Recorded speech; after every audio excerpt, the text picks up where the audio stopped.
Shalom, my people. Today we are making ketchup from fresh tomatoes. Let's do it. My kids voted for the homemade version more than the store-bought one. To start, my daughter and I are selecting the very red ones. We believe they are the nicest. And then proceed. Stay with us. If you're new here, warm welcome. We are committed to establish a strong relationship with the Holy Spirit while cooking. If this one speaks to you, please consider becoming one of us by subscribing. At this point, I'll be roughly chopping tomatoes, 1 medium onion, and few garlics, and set them aside. I would like to know where you are watching from, and shout out to you, our beloved Sarah from France. God bless you for your support. Let's have a quick conversation here about who is Holy Spirit. Before, I used to think that Holy Spirit is speaking in tongues, like it's just simply speaking in tongues. No, Holy Spirit is a living Spirit of God Himself living inside us to help us. God gave us the Spirit to help us to navigate this life.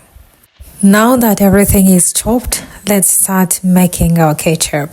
I will just add a little olive oil, onion, and garlic. And then after add the tomatoes. It's time to mix everything together and let it combine. I'll cover and let it cook. Here, I think everything is perfectly cooked. Onion and garlic and everything, you can see it's well cooked now. Good. Now I think it's time to go ahead and turn off the heat. Let it cool for a few minutes. But if your blender can take it while it is very warm, you can go ahead and blend it. But for me, I will take some time to let it completely cool down and blend it.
Our ketchup is ready. We can't wait to test it. Thank you, friends, for staying with us. We will see you in our next video. Consider establishing your relationship with Holy Spirit. And God bless you. See you next time. Bye.